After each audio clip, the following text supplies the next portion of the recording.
What you doing, babe? Watering the plants.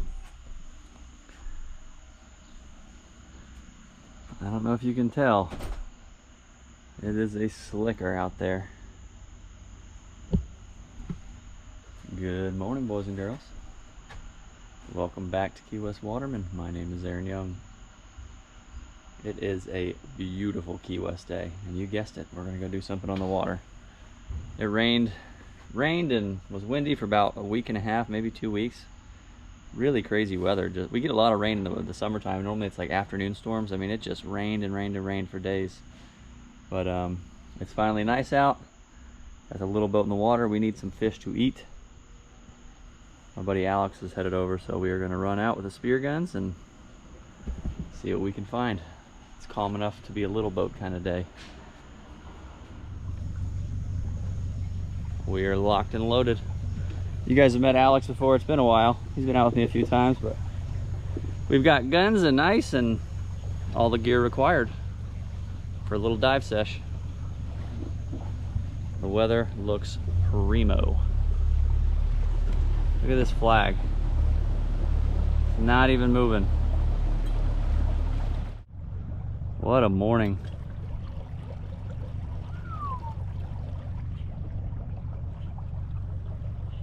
Let's get going.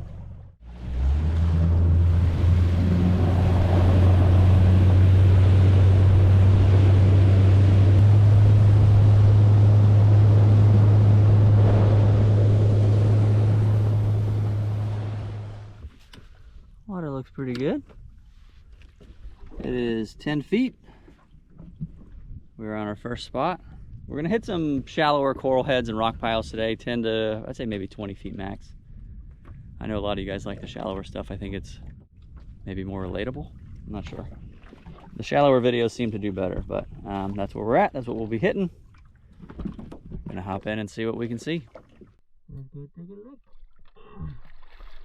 Woo!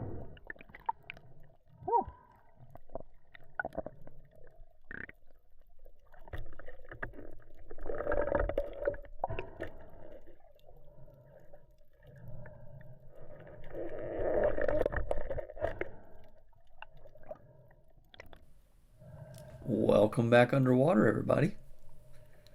As always, thanks so much for tuning in. We're going to talk about some of these dives and scenarios. I had such a fun day this day. Really enjoyed myself. Got some great fish. I've been out of the water for, sheesh, at least a few weeks. I had some medical stuff I had to take care of that kept me out of the water, but it was definitely good to get back in.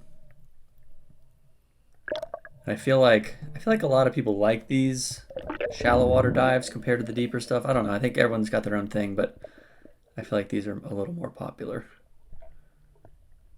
And I don't have to go as far down, so less work for me.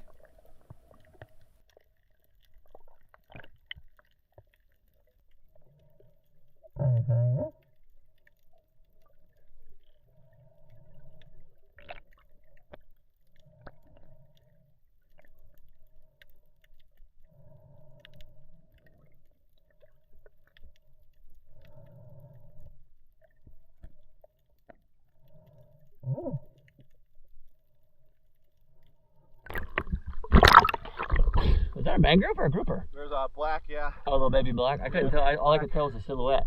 Yeah, it went out to the right there.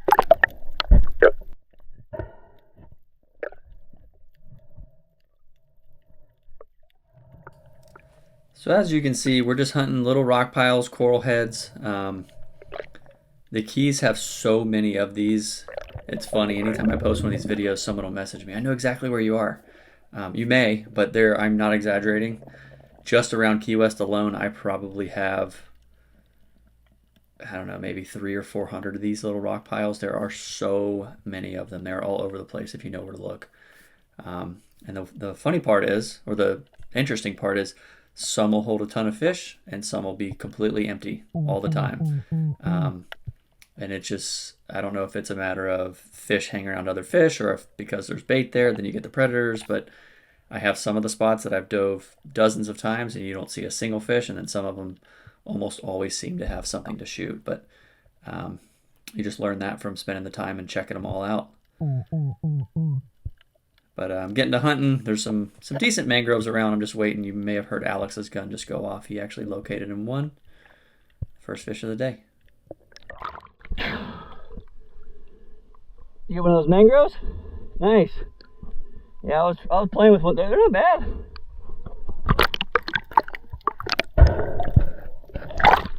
I'll take those all day.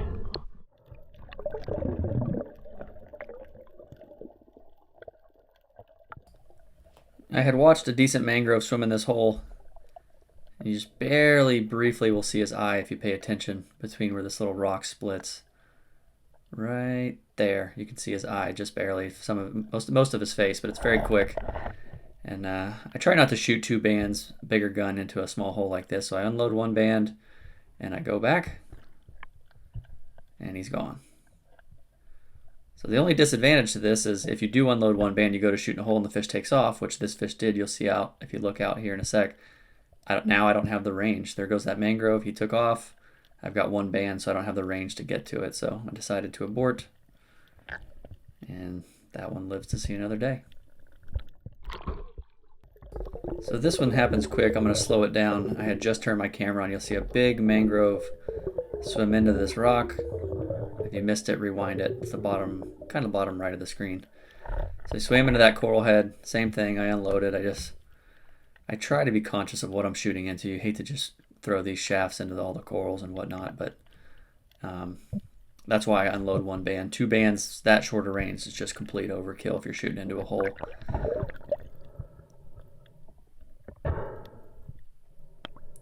So I figured that fish was going to stay. Biggest thing now, keep an eye on the rock, especially if this is a grouper or something. A lot of times they'll just bolt. So if you're on the surface and you're trying to scream at your buddy, yelling and telling him, hey, come over here, I need your help, the longer you keep your head out of the water, the more chance that fish is going to bolt and you missed it and you won't know that it's gone. So if I see a fish swim into a rock, I do my very best to keep an eye on the rock to make sure that it doesn't leave. So I know the fish is in here. Looked like a decent mangrove. So I'm just coming around real slow because a lot of times their head will be poking out somewhere and you don't want to spook them. You kind of want to be ready to go. I come around this corner and the camera doesn't pick it up because it was such a tight hole, but I can actually see its face. I line up and let it rip. And you'll see I quickly grab the shaft, grab my gun and pull it back and throw it off the shaft. Those guns aren't meant for shooting into holes. It doesn't mean you can't. I shoot into holes with them all the time if you watch the channel. You just have to be careful. Say if you were to shoot a bigger grouper that close, point blank, and the shaft doesn't completely leave the track, you could potentially crack the track. I've actually only seen it happen one time in all of my years of diving, but if you weren't careful, you technically could crack your track if it was a bigger fish. But really nice mangrove. Stoked on that one. First fish of the day for me.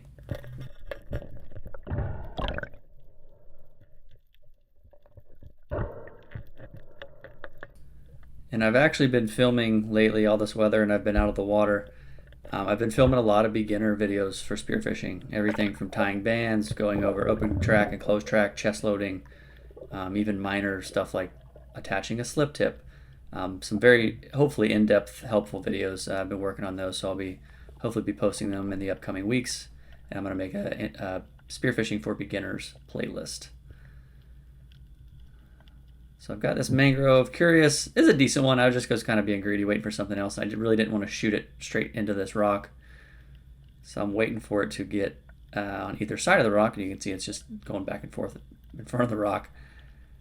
I just wanted to wait till it was clear, let it get out and away, get that broadside, and let it rip.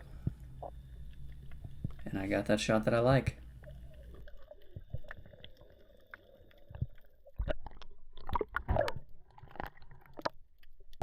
Huh? That thing was so calm. I was waiting until he'd get away from the rock. I don't want to shoot. I figured as much. Yeah, I don't want to shoot right into that coral head.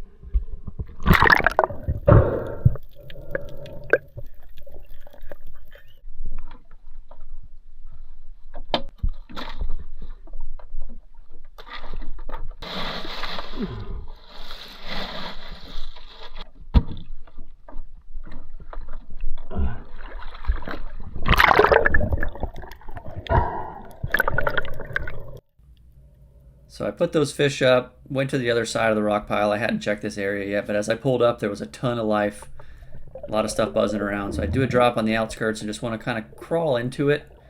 And right away, everything comes to check me out. You'll see 2 Goliath grouper come up, and I was focused on them, and I looked to my left, and I didn't realize that there's a really nice black grouper, and I hesitated, and I wasn't ready. And you can see there was actually 2 of them, but one was definitely a keeper, and it slowly just went out.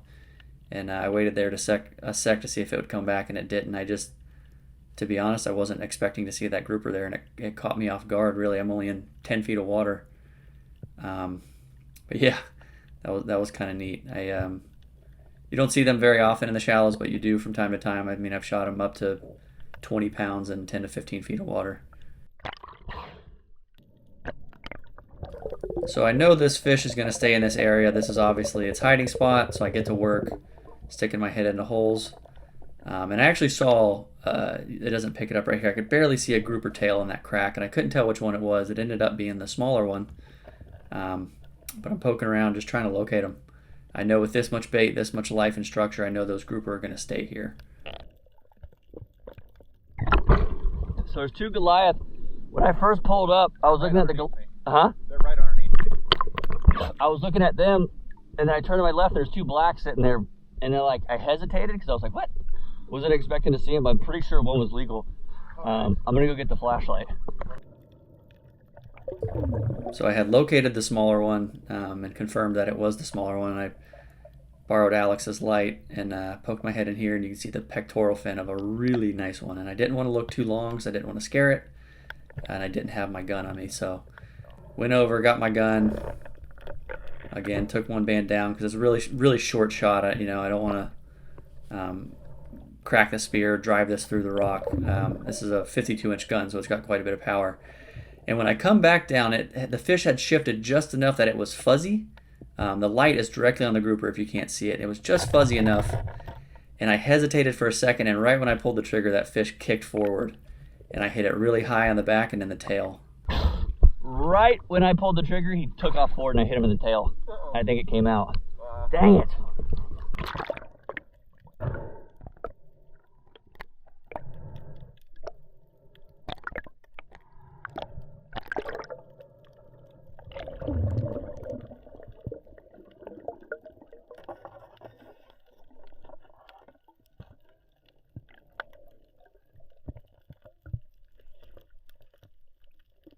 Getting rusty. I was like, I saw his face, and I just couldn't. It was just foggy enough. I was like, that's his face, right?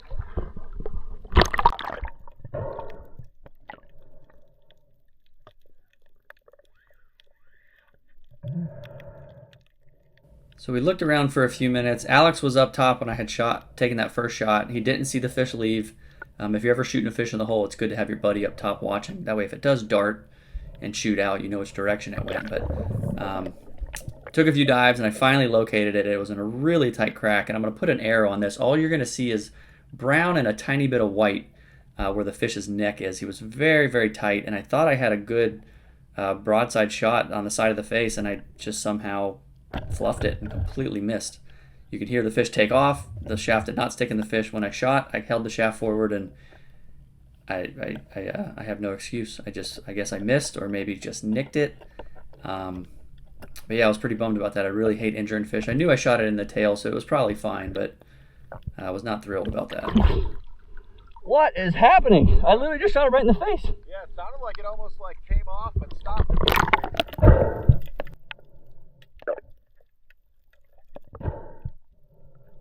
Dude, what is going on?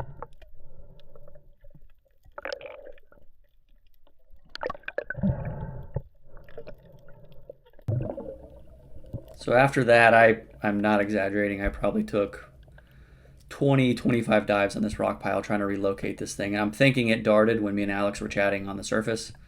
I searched this thing top to bottom, and I could not find the fish. So hopefully it was well enough that it took off, and it was fine. You'd be amazed at the scars I've seen on fish that they've survived.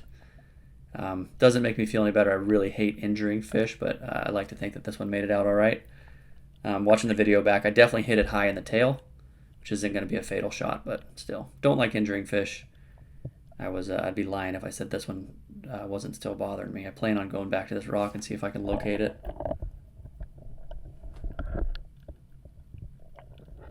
That was a tough one to move on from. I still can't believe that happened.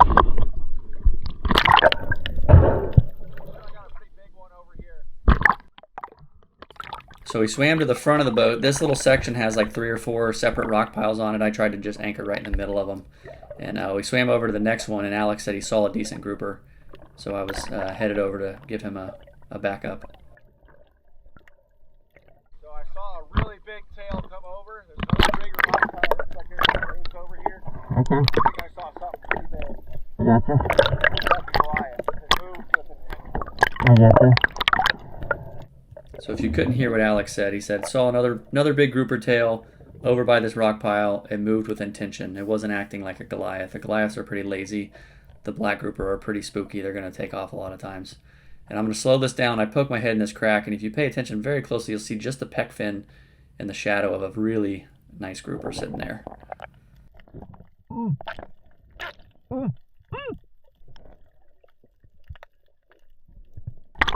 I just saw his face. Okay.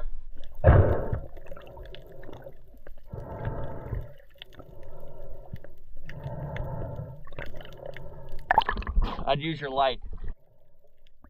So Alex does this perfectly. He must watch the videos or something. He's got the light right up against the muzzle of the gun, leading with the gun. That way when he points the light on the fish, the shaft's going to be pointed at the fish and he's ready to go. And bam, he takes his shot. Perfect.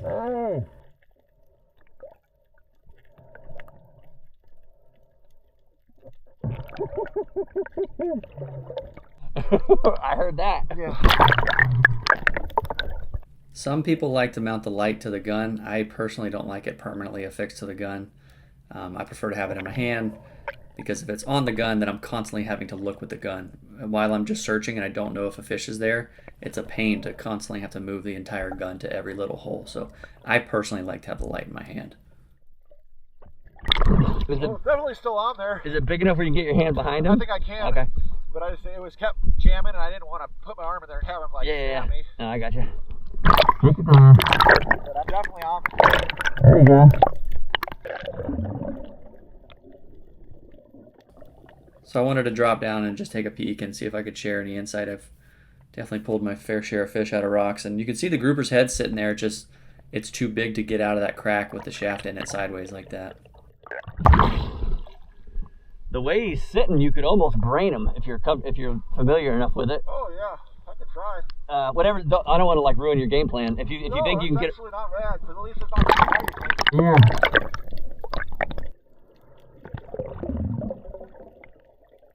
So I've actually done this quite a few times. If you have access to the fish, you can reach your knife to it. You can brain the fish while it's still in the hole.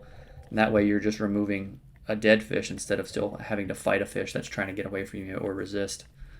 It is much easier. But it doesn't always work. You don't always have access to the head like that.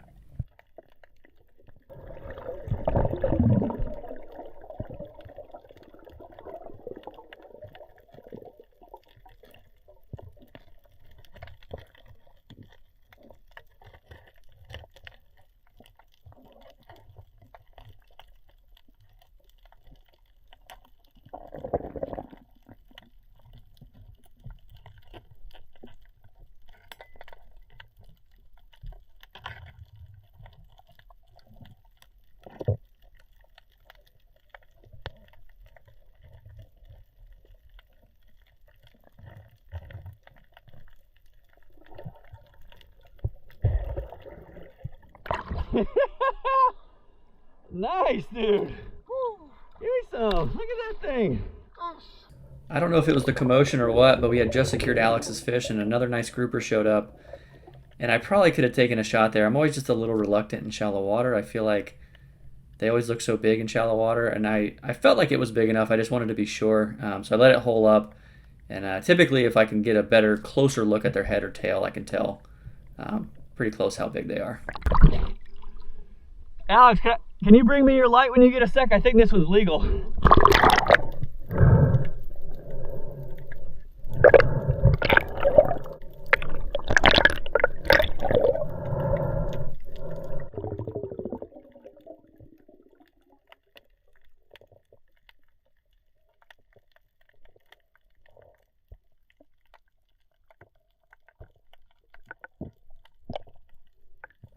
So you'll see right here, I can see the fish's tail. Gives me a better idea of how big it is. People always ask me, how do you tell by the tail or the lips or the head? And there's no other way than experience to be able to tell. You have to shoot enough of them and pull them out and see them in their, in their natural habitat to know whether they're big enough or not. It's not easy. I actually messed with this fish for a couple minutes. I had to cut some of this out. This episode was getting way too long, but the fish was going back and forth. He'd slide back and go forward, but it wasn't enough that I could see. I wanted to see his head because that's like when I could really tell how big the fish is. So right here, I'm sticking my arm way up in the hole and just like kind of tickling the tail to make it walk forward. And I had done this just before, and his head actually popped out of this hole, and I could see his head, so I knew he was big enough. But that was me tickling him enough to walk forward, and you're not going to be able to see it.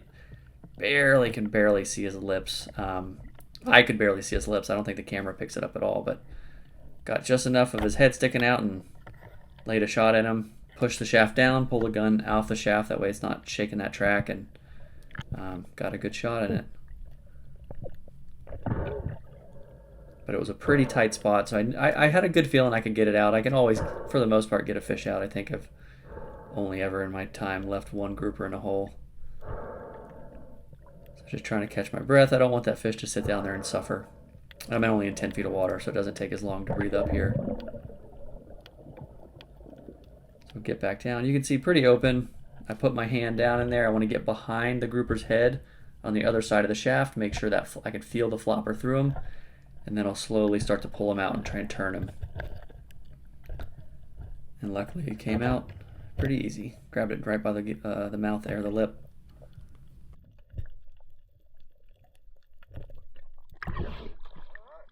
Nice. Oh, he's 24 all day.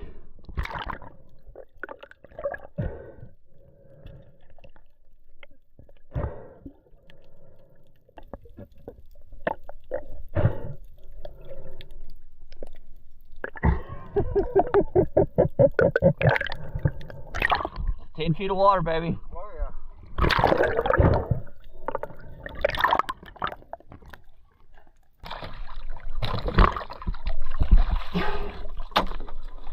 That's one way to start it off.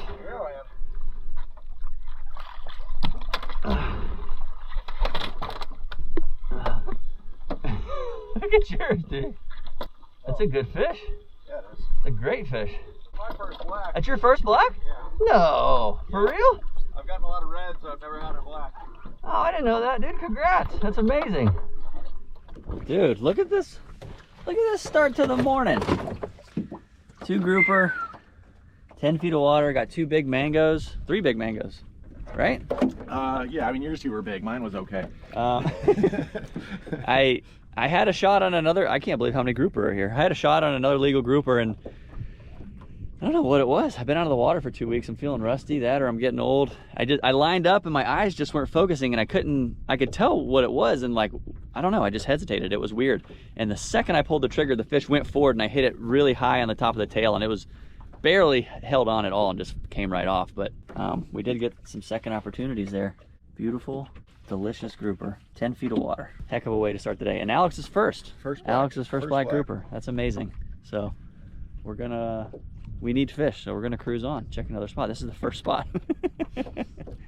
On to the next. Just to give you an idea, shallow water always throws me off. I was hesitant to shoot this guy. And you can see on the lip there, that's 24. And that fish is every bit of 26 and a half, 27 inches. 2 very nice grouper to start the day.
This is Alex on a nice red grouper.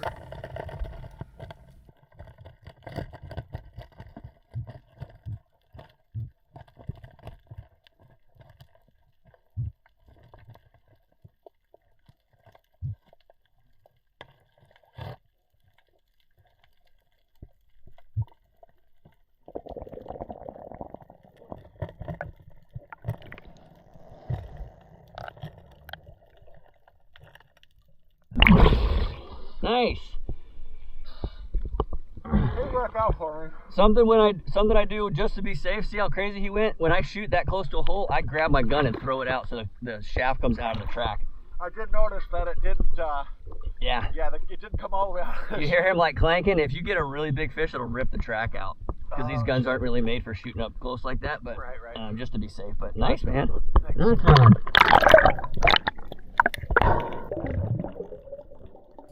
This was the same spot actually right after his drop. You can see the cloud there to the right of that grouper. All the commotion maybe brought this fish in. Get down to the bottom. Scanning. Mutton comes across and I don't hesitate. I let it fly. This is a smaller one. If I'm going to eat a mutton, I want one smaller like this. Anywhere from 19 to 22-ish. It's a really nice fish. I think it was like 22, 23. Pleasant surprise in the shallows. Some days it's just on, my man. Yes. Dude, we are smacking them. There's just fish all over the place today. Nice red, nice mutton. I'm pretty happy. May hit. Only been out here 4 hours. Sometimes it just comes together. May hit one or two more. Just having a good time. I'll hit at least one more. We'll see how it goes. So we hit one more spot. Actually had a crazy little storm come through. It just poured for 20-30 minutes.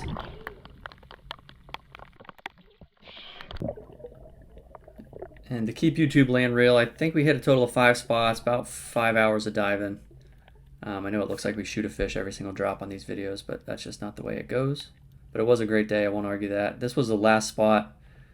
There was a nice red grouper in here. I just decided we had enough fish, and I haven't always been that way. When I was younger, I used to just shoot stuff just to shoot it. I'll be the first to admit that, but you know, the older I get, the more I realize it's okay to leave them. Leave them for next time. You don't got to sink the boat and fish every time. You can only take each fish one time. Had a little storm roll through, and then after that it just completely slicked out. It is 1:30. We've already got a mess of fish. We've only hit 5 spots, and we've got the 2 blacks, a red, a mutton, and 4 or 5 mangroves. 4 or 5 mangroves. Some days you just can't go wrong, but we're done. My ear's giving me all kinds of grief too. I don't want to push it too hard. But got plenty of fish. We're done out here. Gonna head back and we'll see you at the house. It's a beautiful day. It's just unbelievable. It's hard to believe this is real life.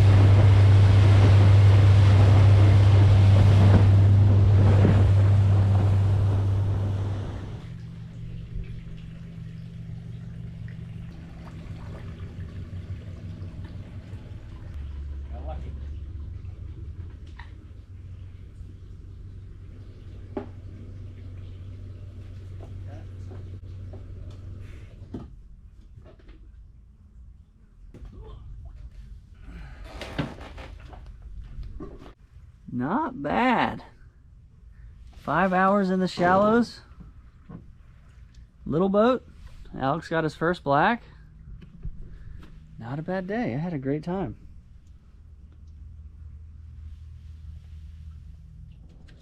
All right, so we have our grouper. I didn't show filleting it this time. I don't know how many times you guys want to see me fillet the same fish over and over. But we are going to make some grouper soup. So I'm going to take my head, the rack. I'm actually going to leave the collar on there. We're going to make a stock, and we're going to make some soup for lunch. Get you a big pot. I haven't made a ton of stocks. I've done it with maybe 4 or 5 different fish, but by far grouper black grouper specifically is my favorite fish to use for stock. There's so much natural fat in it. So we're gonna bring that up. I'm gonna add a little bit of mirin. We started doing it with this. I actually got this from Will. About a cup of mirin. I don't know if I could tell a huge difference if I leave it out, to be honest with you. I'm gonna do garlic. I'm gonna leave the skins on. Got some celery already chopped. Got an onion. And I'm gonna be straining all this so you can leave skins on and the butts on. And a bit of salt.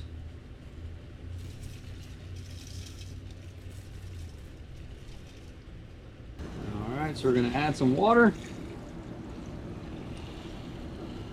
And I try to fill it up to just below where everything is, like the head and the rack and everything, because if you add too much water, it'll be fairly diluted and you won't get as much flavor, which you could just cook it down, but about right there, that should be good. About halfway full. So I'm gonna let that come up to a boil, and when it comes up to a boil, bring it down to a simmer, and I'm gonna let it sit as long as it's over an hour. Normally I go somewhere between an hour and 2 hours, depending on what I'm doing, but I want it to be somewhere over an hour. What you're gonna do with this mango is, while you sit here and wait, you're gonna eat this. It is mango season down here in the Keys. A little bruised. This is a Valencia Pride. One of the best ones out there, in my opinion. My favorite mangoes are, I'd say, probably a Cary, and then a Hayden Valencia Pride or somewhere in there.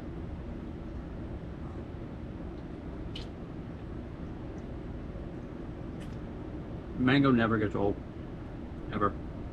I just can't imagine being like an explorer somewhere hundreds of years ago and not knowing what this was and then finding this tree and eating it. Could you imagine?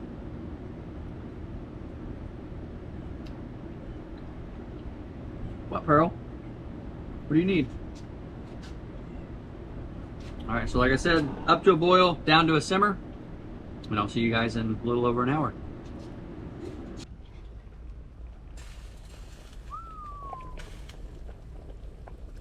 I wish you could smell it.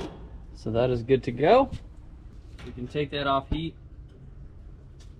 And what I do, and just for the sake of time, I'm not going to show you the whole process, but I'll pull all of the solids out, put it in a colander over a bowl, let those drip, and then I take all the stock, run it through a strainer just to make sure.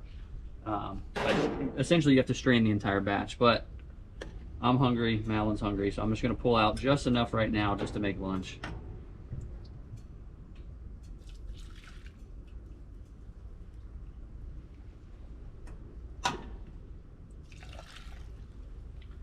I don't know if the camera picks it up. I talk about this every time I do this, but look at the fat on top of there. That's natural grouper fat. It's unbelievable. So anytime I make a soup or a stock or chowder I did a couple weeks ago recently for the first time, you can't beat this. This stock is the best stock on the planet. All right, so we're gonna finish this upstairs. The bugs are kind of bad and it's a Saturday, so it's pretty noisy outside. So bring that, this is my strained stock. I'm gonna bring it back up to a boil. I'm just gonna add some carrots. In these soups, you just, add whatever you like. Potatoes, carrots. Could throw a little bit of celery or some sliced ginger in there maybe, just a dash. Whatever you have. And ready to go. Once we're done with that, I've got some green onion and some leftover cilantro we're gonna get rid of. But feel free to throw in whatever you'd like. And while we're waiting on that, normally boil those carrots about 3 or 4 minutes, and then I'm gonna add some noodles. And this is our grouper ribs. I'm just gonna salt and pepper them. All right, so we've got our grouper ribs, just salt, pepper.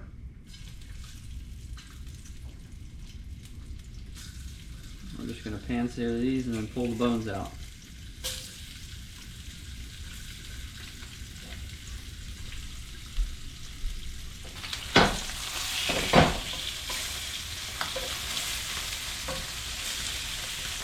The good thing about these ribs is they're very forgiving, so you can cook them pretty hard. You can almost even overdo them a little bit and they're still good, so to speak, overdo.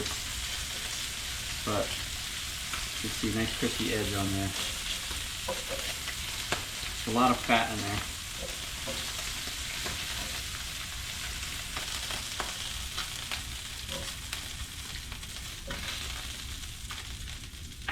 And even if you were to overdo those ribs, or underdo them a little bit, they're gonna be fine because they're gonna finish in the broth. These have been going, I don't know, probably longer than that, but just to where they just start to get soft. I'm gonna add some lo mein noodles. I've tried a bunch of different kinds. This is actually my favorite. They used to carry these at Publix locally and then they stopped, so I found them online. But they only sell them in a huge box, so I have a huge box of lo mein noodles. And they come in a little individually wrapped. I do only one wrap per person. And I don't think you're supposed to break them, but I like to break them.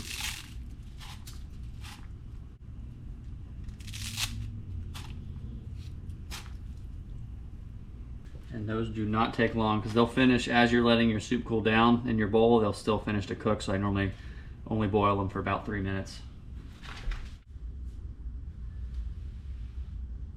So I'm just gonna take these ribs and you just pull the bones right out. And then just run through the rest. Break it up into little pieces. Make sure you got all of them. So you could just pour this into the bowl for the sake of presentation. I'm gonna do it this way. Babe, what's hunger level? Medium. Medium? Okay. All right, so I'm gonna add some green onions, a little bit of cilantro. Baby, you like spicy? Medium. Medium spicy. A little bit of sambal right there. We're gonna add some furikake. This is essentially just sesame seeds, salt, sugar, and nori or dried seaweed. It just gives it a little extra flavor.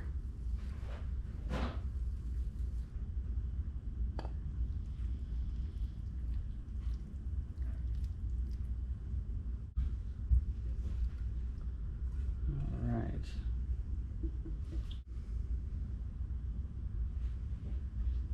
Rule number 1, let it cool for at least 5 minutes. Madeline doesn't want to be up close on camera. She said she looks ugly, so she's gonna sit over there. Every time he records, I'm either finishing up yard work or winding down for the day. Well, you gotta check the filming schedule. So anyway, I'm gonna be eating over here. Well, I will say presentation is very pretty this time. I think it's the prettiest one I've ever made. I know that. I was just about to say that. I feel like the sesame seeds, the black sesame seeds, and the carrots are like really making it look good. I burn my mouth every time on this. How is it? Is it hot? You'll probably burn your mouth, but. Ooh. That was the most wholesome bite. I got every ingredient, I think. I know this isn't really like a summertime thing, but I could eat this once a week. I love these flavors. I love it too. I love it that you love it because it's really healthy. I made it for a buddy of mine, Clayton, from Texas. He comes down and visits once or twice a year. Mm-hmm. Every time he comes down, he asks me to make this. It's just homey flavors. It's like fancy chicken noodle soup. Mmm. Grouper noodle soup. I'm not just saying this. This is one of the better ones I've made. Yeah. You know what I added that I don't normally is that furikake. It's the sesame seeds and the little seaweed chunks. Yeah. It gives it a little more flavor, a little more depth. Well, if you haven't tried it, I've done this one on the channel a few. What are you saying? I was gonna say I also like that you added carrots. I don't think you've done that. I did it last time, but we normally didn't do carrots. I just like veggies and chunkiness. If you haven't tried this, you like soup. It's so flavorful. Just get you a black grouper, or maybe a gag grouper would work, or a red. I think the blacks, of all the ones we've tried, we've done snowy, yellow edge. I don't think I've ever done it with a gag grouper, but the blacks hold the most fat, so it's the most flavor. But that is all we have on this one. thanks so much for coming along. I had a great time spearfishing in the shallows. Just proves you don't need a big boat. You don't got to go far. We were just right offshore. Had a spectacular day. Any questions? I will get to them in the first hour of the videos. When they come out Monday evenings at 6, I've been answering questions within the first hour. So I'll get on there early if you'd like a question answered. You have anything you want to share? Oh, congrats, Alex, on your first grouper. Yeah. I don't know if this is his, but one of them. He took his. Okay, well, congrats. Yeah, I still can't believe it. Alex's first black grouper. I know. I figured That's he had always already cool. shot one. Yeah, he said he shot a ton of reds, just never a black grouper. But Yep. that is all. We will see you on the next one.